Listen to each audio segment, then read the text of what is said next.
Bonjour à tous et bienvenue sur le plateau de Toute l'Europe en débat en direct du Parlement européen de Strasbourg.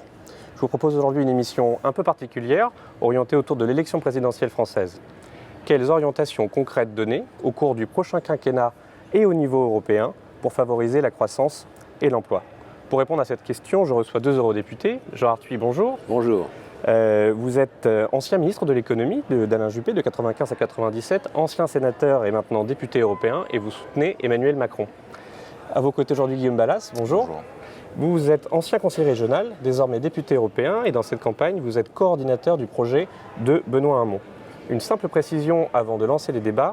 Malgré nos invitations, malheureusement, aucun membre de la délégation des Républicains au Parlement européen n'a pu se déplacer aujourd'hui. Nous le regrettons, mais je ne doute pas que les débats seront néanmoins parfaitement riches. Le premier thème que je souhaite aborder aujourd'hui, c'est celui de l'investissement. Il y a eu un plan européen qui a été lancé en 2015, qui doit lever 315 milliards d'euros d'ici 2018. Il doit être prolongé jusqu'en 2020 pour atteindre 500 milliards.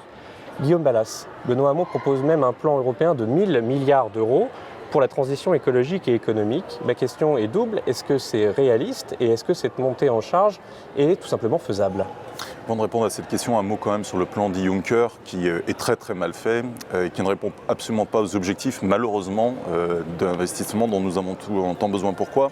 Parce qu'en fait, il recycle des projets qui étaient existants, où il y a une petite plus-value, j'allais dire, de garantie publique aujourd'hui, qui accélère peut-être un petit peu leur mise en œuvre. Et surtout, il n'y a aucune orientation stratégique aujourd'hui dans ce plan. Donc, c'est pas si mal, on va dire, mais ce n'est pas ce qu'il faut. Partout aujourd'hui, les économistes, les experts, l'OCDE, qui n'est pas une bande de gauchistes, le FMI, encore moins, dit qu'il y a un manque criant d'investissement au niveau européen et que la politique que nous avons depuis 2008 dans la zone euro est complètement déséquilibrée aujourd'hui et peut amener à son explosion avec notamment une augmentation des divergences entre pays qui est extrêmement forte, de plus en plus inquiétante. Même Madame Merkel commence à s'en inquiéter, comme quoi on voit qu'on est quand même au bord du précipice sur le sujet. Donc il faut la deuxième jambe de l'euro, il faut la deuxième jambe aujourd'hui en termes d'avoir un outil qui est un outil d'investissement, de redistribution aujourd'hui des forces productives sur les territoires et surtout de reconvergence entre les États. Ça va demander beaucoup d'argent. 1000 milliards, je vais vous dire, je trouve que c'est assez faible en réalité quand on regarde les montants aujourd'hui qui seraient nécessaires. Mais on a voulu être raisonnable et sage. Est-ce qu'on peut construire cela ? Ce n'est qu'une question de volonté politique. Ce qu'on appelle le quantitative easing, c'est-à-dire toute cette monnaie aujourd'hui que la Banque centrale européenne met sur les marchés, qu'elle n'est pas capable d'orienter puisqu'elle n'a pas les instruments pour pouvoir le faire et donc qui sert très peu en réalité à l'investissement par les budgets publics, pourrait là aussi être utilisée. Et surtout, n'oublions jamais que l'Union européenne en tant que telle n'est pas endettée, une capacité d'emprunt qui serait tout à fait opportune, si jamais évidemment nous assouplissions un petit peu les traités qui aujourd'hui l'interdisent. Donc on voit bien qu'on avance vers cela, qu'on peut le faire, c'est une question de volonté politique. Et d'ailleurs, je remarque qu'il y a une assez grande convergence sur ce sujet aujourd'hui. Jean Arthuis, 1000 milliards d'euros, c'est raisonnable et nécessaire. J'ai lu qu'Emmanuel Macron voulait une politique pour le développement d'industries stratégiques pour la transition écologique. Est-ce que c'est la même chose ? La proposition que fait Emmanuel Macron, c'est 50 milliards d'investissements publics pour le quinquennat, pour un effort particulier pour la France. L'investissement est un enjeu fondamental. C'est clair que depuis plus de 10 ans, nous sommes en déficit d'investissement, que ceci brise la croissance et que ceci multiplie le nombre des chômeurs. Donc nous avons besoin d'investissement. Le plan Juncker 2014-2015 est là pour répondre à cette nécessité. Il s'efforce d'encourager les investisseurs.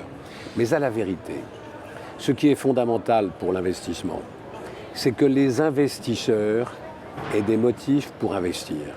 Ils ont besoin de confiance.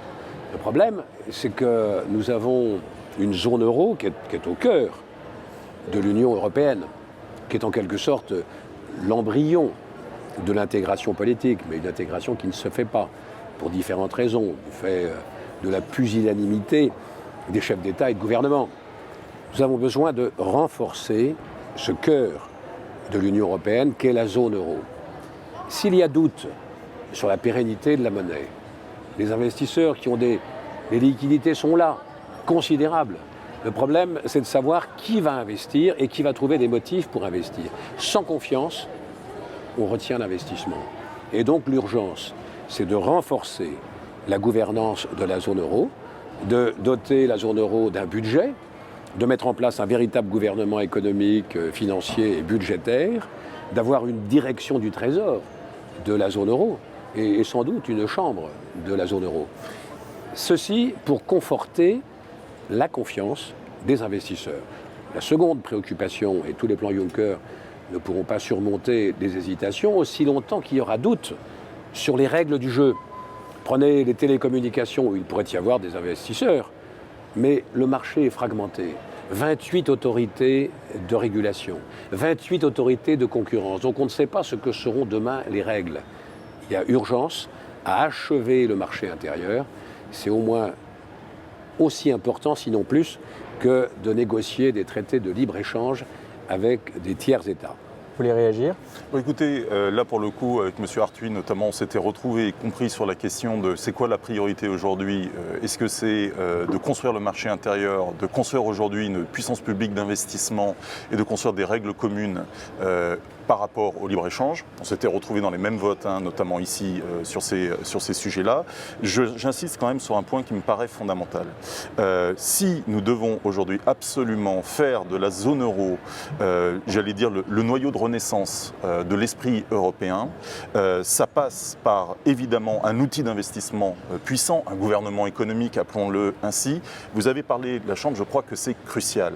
Si les peuples aujourd'hui ne sont pas représentés au sein de cette zone euro, il faut une légitimité un contrôle démocratique. Voilà. C'est pour cela que de ce point de vue, il me semble que le fait qu'il y ait une nouvelle chambre parlementaire de la zone euro qui soit composée et de parlementaires européens et de parlementaires nationaux, pour ma part j'y tiens, parce que je crois qu'il y a, ils sont très légitimes auprès de leur population, c'est eux qui votent le budget national, et le fait de les associer aujourd'hui est très important. Quand il faut créer un mécanisme européen de stabilité financière, 80 milliards de capital social, 1000 milliards de garantie d'emprunt, ce n'est pas le budget de l'Union européenne, ce sont les lois de finances des États membres de la zone euro, donc les parlementaires nationaux. Nécessité, en effet, d'une coordination étroite, d'une coopération entre les parlements nationaux et le Parlement européen. Mais nous avons un point de divergence malgré tout. Je ne suis pas sûr qu'il faille 1000 milliards d'investissements publics. Il faut beaucoup d'investissements.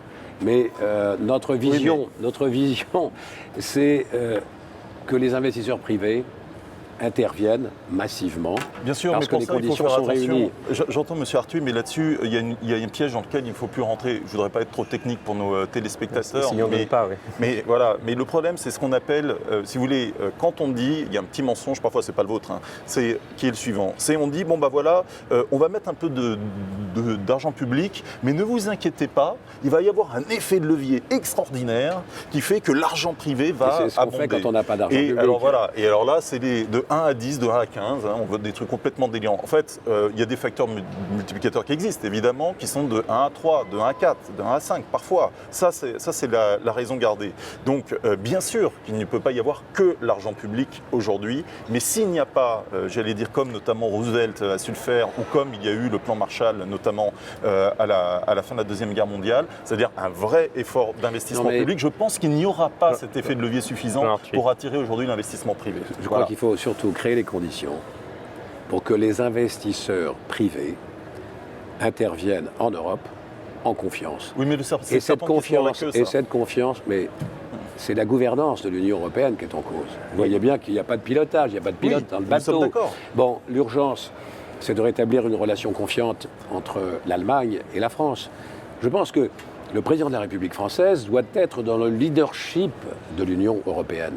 Mais pour y prétendre, son autorité dépend de l'exemplarité de l'administration française et de la conduite des politiques publiques en France. Jusqu'à maintenant, ça n'a pas été extraordinaire.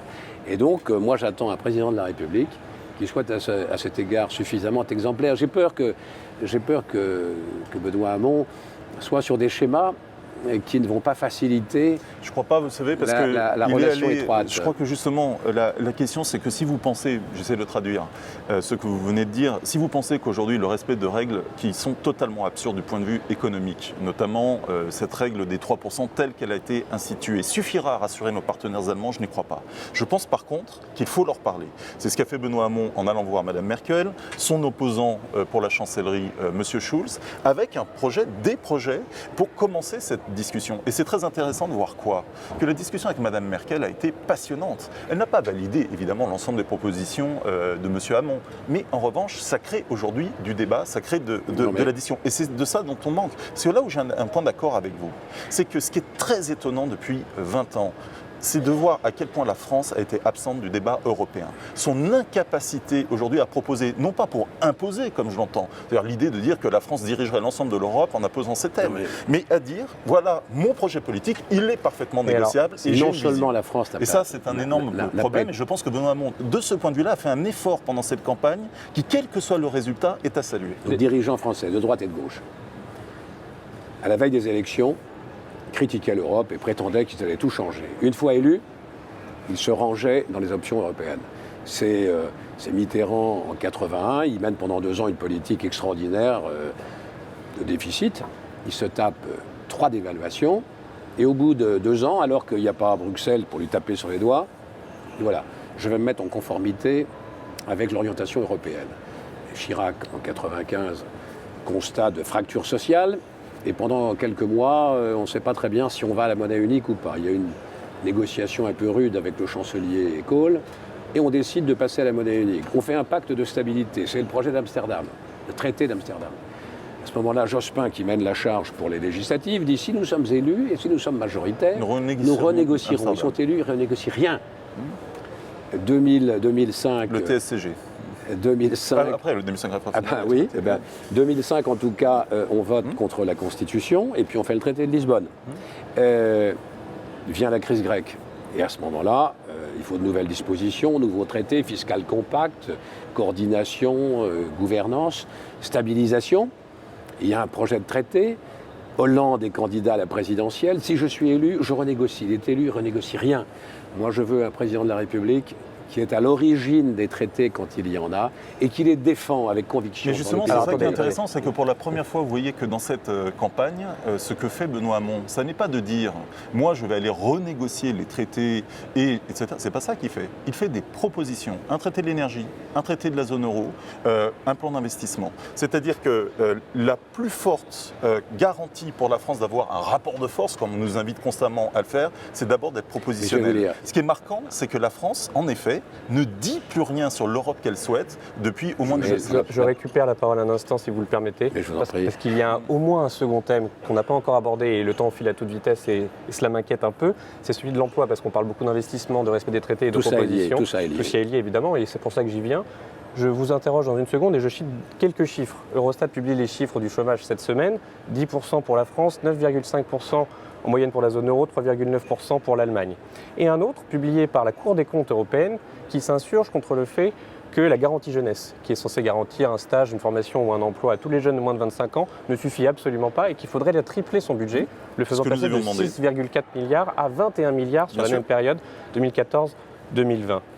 Guillaume Balas, qu'est-ce qu'on fait concrètement au cours du prochain quinquennat pour l'emploi? Qu'est-ce qu'on nous propose à nos partenaires européens? On n'a pas le temps, mais moi j'aimerais un jour qu'on pose les diagnostics concrets de différentiel de chômage entre les États, en rappelant quand même une évidence, parce qu'on ne le dit jamais, c'est les différentiels de démographie. On a 100 000 personnes en moyenne supplémentaires sur le marché du travail français. Nous sommes une exception, puisque tous les autres marchés du travail, eux, sont au contraire en régression, vu la démographie de nos voisins. C'est un élément très important, parce que ça veut dire qu'on a plus de jeunes. Plus de jeunes, ça demande plus d'investissement, plus d'éducation, plus de formation, et ça demande aussi d'avoir des politiques innovantes sur la question du travail. Et je viens directement à la question de la garantie jeune. La garantie jeune est un dispositif européen que je trouve pour ma part remarquable, notamment dans la manière dont il est appliqué en France. On sait, les évaluations ont eu lieu que la France est vraiment très bonne dans la manière de la mettre en œuvre. Ça fonctionne, on le voit dans les missions locales. Les programmes européens sont excellents sur l'intégration sur le marché du travail par rapport à des jeunes qui sont parfois très en difficulté. Mais alors il y a un problème. c'est qu'en effet, dès le départ, nous savions que c'était beaucoup trop faible et que donc il fallait augmenter le volume. Le problème, c'est que pour augmenter le volume, il faut que dans l'ensemble des États, l'argent de la garantie jeune soit utilisé à bon escient et soit utilisé tout court, ce qui n'est pas le cas. Donc il faut maintenant que la Commission européenne se mette en route pour dire, bon ben voilà, cette garantie jeune, c'est quoi le bilan par État ? Qu'est-ce qu'on peut faire pour la réformer pour qu'elle soit utile et bien dépensée pour nos concitoyens et d'augmenter le volume pour faire en sorte qu'il y ait un impact concret. Jean Arthuis, Emmanuel Macron et Benoît Hamon et vous-même et M. Balaz, vous êtes en accord sur ce point. On manque d'argent dédié à l'emploi. Premier chantier d'Emmanuel Macron, l'éducation et la formation. Formation professionnelle, 15 milliards dans le projet. Dans l'enveloppe des 50 milliards pour l'investissement, 15 milliards pour la formation, pour la France. Et notamment l'apprentissage. On a eu l'occasion d'en débattre. Le chômage des jeunes est un vrai problème en Europe. Un jeune sur 4 en moyenne, mais dans certains pays, plus qu'un jeune sur 2, sauf dans les quelques pays qui ont l'apprentissage en tradition, enraciné dans le tissu économique et éducatif. L'Allemagne, les Pays-Bas, l'Autriche, pas de chômage. L'apprentissage, passerelle entre l'enseignement général et la vie professionnelle, aussi bien pour former des ouvriers que former des ingénieurs. Donc sur ce point particulier, Emmanuel Macron a une ambition extrêmement forte. Et ça suppose qu'en France notamment, nous puissions modifier les réglementations qui enserrent l'apprentissage dans des statuts à la limite du ridicule. On voudrait tuer l'apprentissage qu'on ne ferait pas autrement. Donc là-dessus, nous avons un immense chantier. Alors l'Europe peut, avec la garantie jeunesse, avec le Youth Employment Initiative, on peut avancer, mais on voit bien que c'est de l'argent qui transite par Bruxelles, l'argent vient des États membres pour repartir vers les États membres afin de conduire ces actions. Je pense qu'il y a un travail qui relève de la subsidiarité et que les États doivent s'impliquer largement sur ces questions de formation professionnelle. Et nous, en France, nous avons un problème particulier. Nous n'avons jamais réglé l'apprentissage comme il convenait. On l'a marginalisé, on en a fait une espèce d'issue de secours pour des jeunes en difficulté. Ce n'est pas ainsi que nous y arriverons. Et c'est sur ce point que Macron a une ambition très forte. Guillaume, vous répondez à M. Arthuis et également sur les droits, le socle des droits sociaux européens, et ce sera malheureusement bien le mot de la fin. Non, mais je crois que sur les questions aujourd'hui de comment on forme les jeunes, oui, bien sûr qu'il faut de l'apprentissage, bien sûr qu'il faut le réformer, bien sûr qu'il faut le fluidifier, il n'y aura pas de désaccord. Pensez que l'apprentissage est la solution miracle, à mon avis, non. Et encore une fois, je le dis, le différentiel aujourd'hui en termes démographiques est quand même un des facteurs d'explication, notamment pour la France, qui est très fort. Donc il faut créer de l'emploi. Il ne suffit pas de simplement faire en sorte que les gens soient bien formés. Il y a beaucoup de gens bien formés aujourd'hui qui malheureusement n'accèdent pas à l'emploi ou alors à des statuts qui sont des statuts extrêmement précaires. Et ça, c'est un vrai problème. Du coup, ça demande des politiques d'investissement en France aujourd'hui dans les bons secteurs pour créer de l'emploi. Moi, ce que je trouve extraordinaire, c'est que toutes les études nous disent aujourd'hui, dans le domaine écologique, c'est simple, il y a des facteurs multiplicateurs d'emploi considérables. Et ça, du bas de l'échelle à très haut niveau de qualification. Et aujourd'hui, nous n'avons pas les politiques d'investissement et d'appui pour pouvoir faire cela. Et de ce point de vue, je crois que ce que propose Benoît Hamon, avec notamment une orientation fléchée de l'investissement vers les nouveaux jobs qui sont, je le rappelle, durables et non délocalisables, je crois que c'est fondamental. Autrement, on va arroser le sable. Deuxième élément, vous me parliez du socle européen des droits sociaux, parce que c'est une mesure qui se retrouve également dans le programme d'Emmanuel Macron. Et j'aimerais vous entendre tous les deux pour savoir si vous mettez la même chose dedans. Non, mais sur la question du socle européen des droits sociaux, la vraie question aujourd'hui, c'est que ce que nous avons su faire pour la monnaie et pour le marché intérieur, nous ne savons pas le faire pour le social, c'est-à-dire créer de la convergence. Évidemment que tout le monde est pour un socle minimal des droits sociaux, avec par exemple, on pourrait prendre un salaire minimum dans chaque État qui est à 60% du salaire médian à peu près. Le problème, et ça je le dis, c'est que si vous proposez aujourd'hui aux pays de l'Est cela, ils vous diront non. Si vous n'avez pas une politique macroéconomique derrière qui justement rétablit, une forme de convergence économique. En gros, si on ne fait pas monter le niveau en gamme, notamment de la Roumanie et de la Bulgarie, ils continueront à faire du dumping social. Donc politique économique et politique sociale sont en fait intimement liées. C'est ce que dit Benoît Hamon. C'est pour ça qu'il propose quelque chose de global de ce point de vue. Jean Arthuis, sur ces questions. Il faut faire converger le droit social incontestablement, sinon nous assisterons à des délocalisations à l'intérieur de l'Union européenne. Nous verrons se multiplier les phénomènes de travailleurs détachés avec tous les inconvénients qui en résultent. Il va falloir unifier l'attitude des États membres. Je vais prendre un exemple. Travailleurs détachés dans le secteur agroalimentaire, dans les abattoirs, dans les fromageries. En France, un travailleur détaché est rémunéré pour ce qui est de son niveau de rémunération selon les lois françaises, donc au moins le SMIC. Les charges sociales sont payées dans le pays d'origine. En Allemagne, on accepte des travailleurs détachés qui sont payés à des niveaux très inférieurs à nos niveaux de rémunération, moyennant quoi nous avons une déformation des règles de concurrence, une sorte de concurrence C'est ce qui a tué déloyale nos abattoirs et en des Bretagne. risques majeurs de délocalisation d'activités. Et au-delà des abattoirs, c'est l'élevage qui risque lui aussi de se délocaliser. Donc ces questions-là sont des questions cruciales qu'il va falloir régler avec un souci de mise en convergence, faute de quoi nous prenons le risque d'une implosion de l'Union européenne. Je rappelle que le prochain président de la République, ce serait le chaos généralisé. je rappelle que le prochain président de la République, quel qu'il soit, aura à traiter de la question de la révision de la directive détachement des travailleurs. C'est lui qui en sera en charge. Et de ce point de vue, il faudra à la fois qu'on puisse garantir un cadre européen et en même temps être extrêmement ferme sur ce sujet. Le point d'espérance, c'est que dans la déclaration un peu laborieusement et construite par les chefs d'État et de gouvernement pour célébrer le 60e anniversaire de la signature du traité de Rome, pour la première fois, on voit apparaître l'ambition sociale. L'Europe ne pourra pas se construire sans une vision sociale et forcément une convergence. Espérons que ce ne soit pas qu'une parole et que ce soit un acte. Merci beaucoup pour ces débats. Je le répète, malheureusement trop court. Rien que la thématique des travailleurs détachés aurait mérité un débat à lui tout seul. J'espère en tout cas que ces quelques mots pourront éclairer les électeurs sur les programmes européens des candidats que vous soutenez. Pour retrouver toute l'actualité européenne de la campagne présidentielle, un seul site, le nôtre, www.touteleurope.eu, et je vous dis à une prochaine fois pour un nouveau débat.